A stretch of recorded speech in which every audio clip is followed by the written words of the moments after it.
I almost.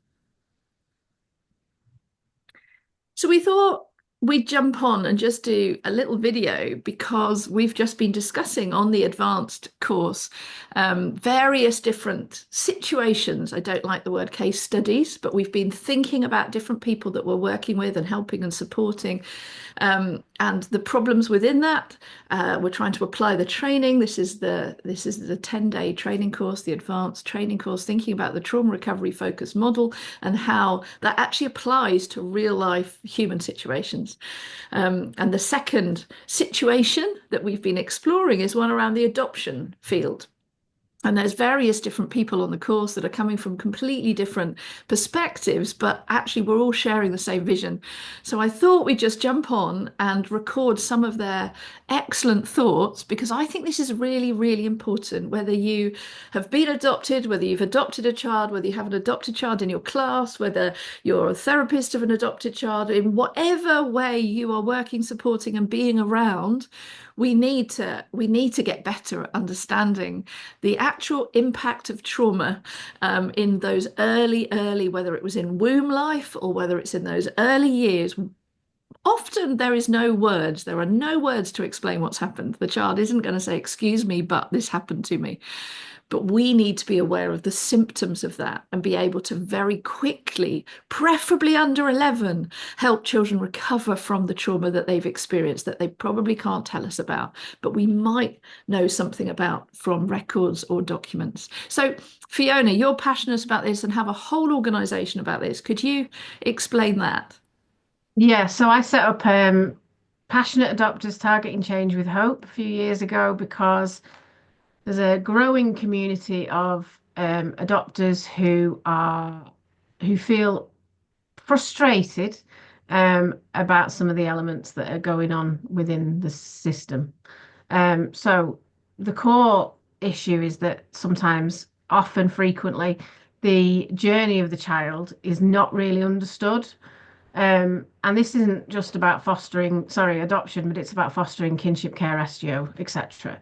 And we're not really validating the child's journey, what they've experienced, what it means to them, what it means to their body, what it means to their brain, what it means to their emotions, their functioning, not just in the early years, but later on throughout their life. And one of the things that I'm really passionate about is trying to get um, that narrative of what has the child been through and how can we help them repair and recover. And one of the reasons I did your course, I'm doing your course. And it's really, for me, as an adopted adopter and a social worker, I can see the gaps and I can see where my children have been failed and where I've been failed as an adopter. Um, my children went through substantial, significant abuse and have suffered the consequences, which I'm not going to go into here. Um, but it's key that that journey, once they had their permanence plan, once their CPR had been written and the court order had stamped, that what happened to them got lost. Nobody recalled it, nobody thought about it, nobody considered it. Obviously, as parents, we did get some training. It wasn't substantial enough. And we lived with the symptoms of their trauma, which did cause crisis in our family. And we weren't supported. We weren't provided the right therapy. We weren't provided any therapy. We weren't provided with any scaffolding to support us, to hold us up, to hold safe space for us. And and we were failed, all of us, every single one of us. And that's what led me to set up Patch. Because actually, we need to do better for children. We need to really validate what they've experienced, make sense of it so they can make sense of it. And we need to make sure that their plans, whatever plan it is, considers recovery, not just removal.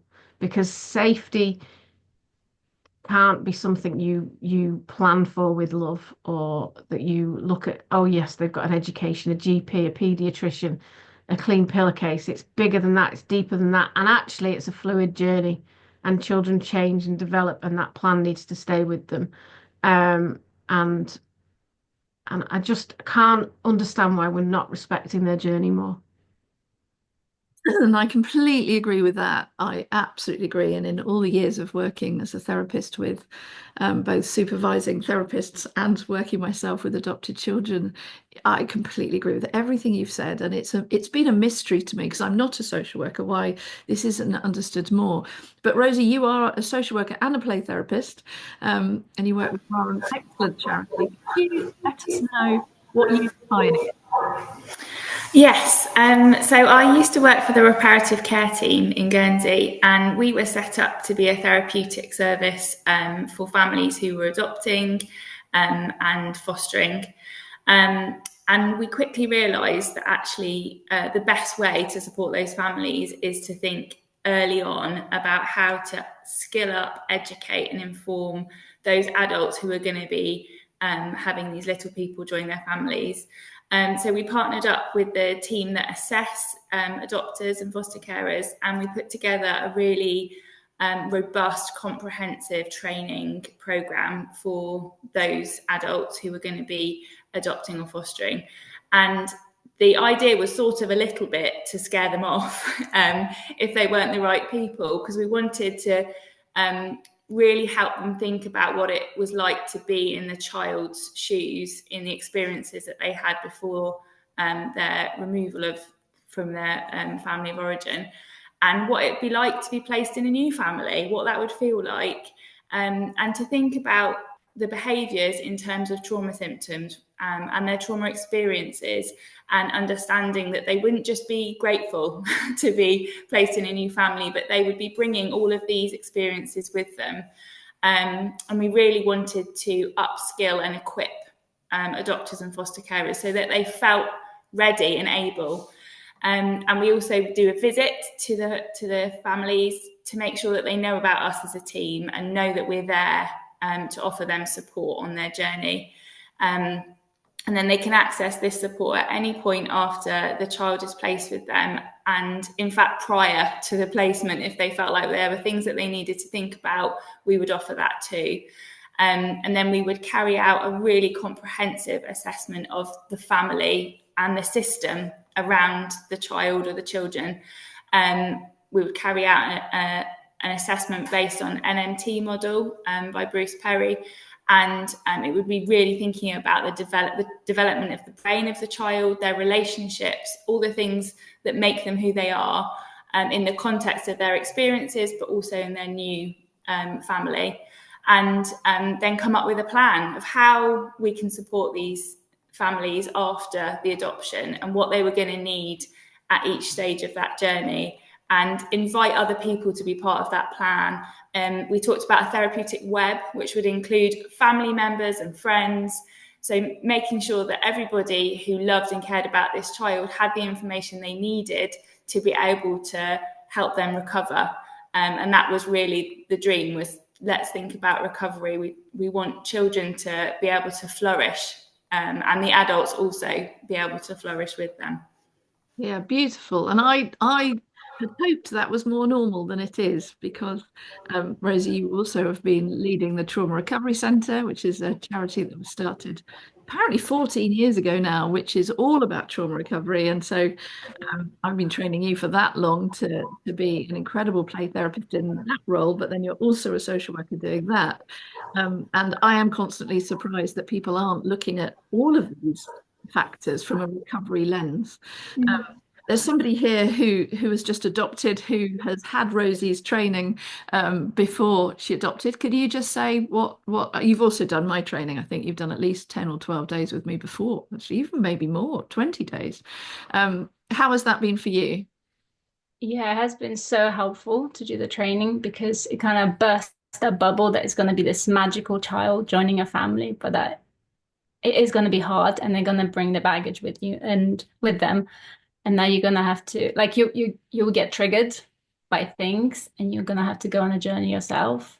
And it was I think we had the full 4 days before being even starting being an adopter, like this whole process, and then we could our friends and family could come and join some of the trainings, which was a big, like a huge difference because they understand it's not just us and the child, but actually our friends understand what's happening, why they're acting out. The grandparents understand standard. So that was a massive help. Yeah. That's excellent. And again, I'm often confused as to why that isn't normal. I would have thought that was entirely normal because everybody needs to understand because language is so important. Otherwise, children are, it could be an aunt, an uncle, a grandparent that just says, well, they're just naughty, aren't they? Well, they should be respecting you. All these shame-inducing words can actually just actually escalate the trauma that the child is feeling.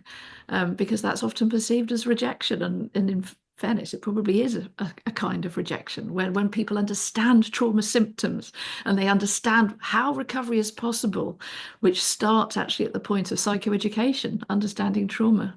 Um, there's another adoptive parent here who's also done about 20 days of my course. What would you like to say about this? I think it's surprising at how different all the trainings are regarding when we look around trauma and adoption. My training experience was very different. We had a few hours on trauma, basically, what trauma is, what it looks like, and what you can do to manage it. And that's as far as it went. That it didn't go any sort of deeper. So I'm just really surprised that we aren't kind of all singing from the same hymn sheet here, especially when it's about a recovery lens and starting that journey.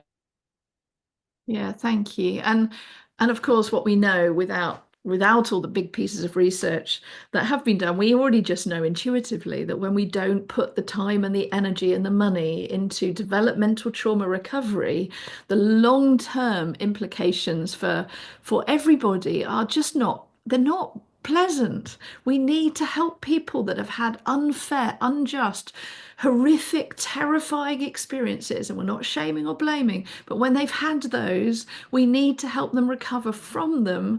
Otherwise, the symptoms cause distress to others. That's just factual. So when we know that, you'd think that we'd be able to be more strategic about reducing symptoms and increasing a sense of empowerment and hope for the future. Gemma, you're a psychotherapist that's worked with adoptive families. Have you got any thoughts to add? You need to unmute yourself.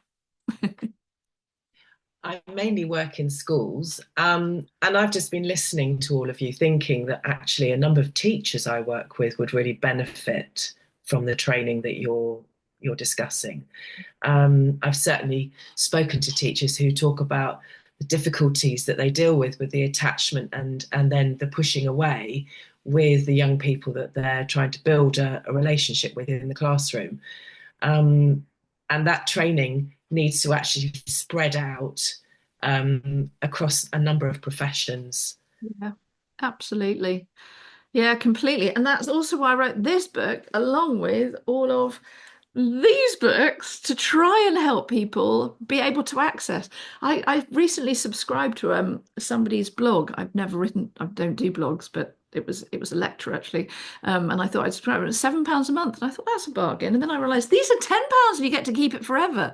Like these, I was like, and that's not a month, that's for one off.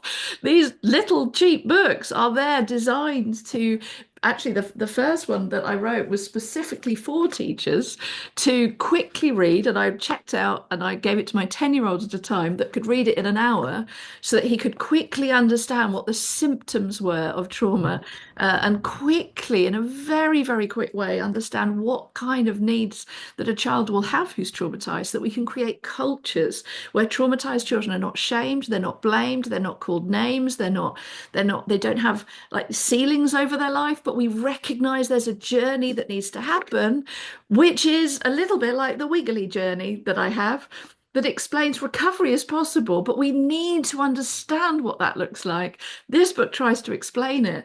And I honestly think if we put money into facilitating trauma recovery, we would see a completely changed society. And it might sound naive, and I honestly don't care, but I actually think we would see a reduction in need for our our criminal justice system. We would see a reduction in need for our prisons. We would see a reduction in need for our mental health system. We would see a reduction in children that are unable to access education. We'd see a reduction in teachers giving up. We'd see a reduction in head teachers giving up. We'd see a reduction in everything, and we'd see an increase in positive, healthy communities because we respect trauma, the impact of trauma, and that recovery is possible.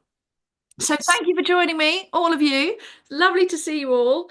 And I hope this little YouTube is helpful to those of you that are checking us out. And these are students on the advanced course. This is their last day, actually. So that's why we popped on to film this, to inspire those of you that are in any way working or helping or loving or supporting traumatized children. Recovery is possible. But it is a journey, and you do need to know roughly what the stages are. And it's entirely possible if you learn it. And I'm excited. And we have data to evidence that people can recover from trauma as well. So thank you all. Take care. See you soon. Bye.